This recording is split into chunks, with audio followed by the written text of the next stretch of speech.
LPG gas వినియోగదారులకి oil marketing కంపెనీలు కీలక హెచ్చరికలు జారీ చేశాయి. ప్రధానమంత్రి ఉజ్వల యోజన కింద గ్యాస్ సబ్సిడీ పొందుతున్న లబ్ధిదారులు ఆధార్ బయోమెట్రిక్ ధృవీకరణ పూర్తి చేయాలని సూచించాయి. నిర్ణయించిన గడువులోగా ఈకేవైసీ పూర్తి చేయకపోతే గ్యాస్ సబ్సిడీ నిలిపివేయబడే అవకాశం ఉందని వెల్లడించాయి. ఎందుకు ఈకేవైసీ తప్పనిసరి? గ్యాస్ సబ్సిడీ సరైన లబ్ధిదారులకు మాత్రమే అందేలా కేంద్ర ప్రభుత్వం ఆధార్ బయోమెట్రిక్ ధృవీకరణను తప్పనిసరి చేసింది. దీంతో నకిలీ కనెక్షన్లు, అనర్హుల పేర్లపై సబ్సిడీ నిలిపివేయడం లక్ష్యంగా ఈ నిర్ణయం తీసుకున్నారు.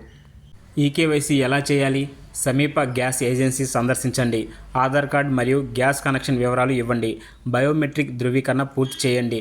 లేదా ఆయిల్ కంపెనీ మొబైల్ యాప్ ద్వారా క్యూఆర్ కోడ్ స్కాన్ చేసి ఈకేవైసీ పూర్తి చేయవచ్చు. గ్యాస్ డెలివరీ సిబ్బంది ద్వారా కూడా ఈకేవైసీ నమోదు చేసుకునే అవకాశం ఉంది. ఈకేవైసీ చేయకపోతే ఏమవుతుంది? ఈకేవైసీ చేయకపోతే గ్యాస్ సబ్సిడీ నిలిపివేయబడే అవకాశం ఉంది. అలాగే గ్యాస్ కనెక్షన్ మాత్రం కొనసాగుతుంది. సిలిండర్ బుకింగ్ ఎలాంటి ఇబ్బంది ఉండదు. పూర్తి మార్కెటింగ్ ధర చెల్లించి సిలిండర్ తీసుకోవాల్సి ఉంటుంది. చివరి తేదీ వరకు వేచి ఉండకుండా వెంటనే ఈకేవైసీ పూర్తి చేయండి. ఆధార్కి మొబైల్ నెంబర్ లింక్ అయిందో లేదో చెక్ చేసుకోండి.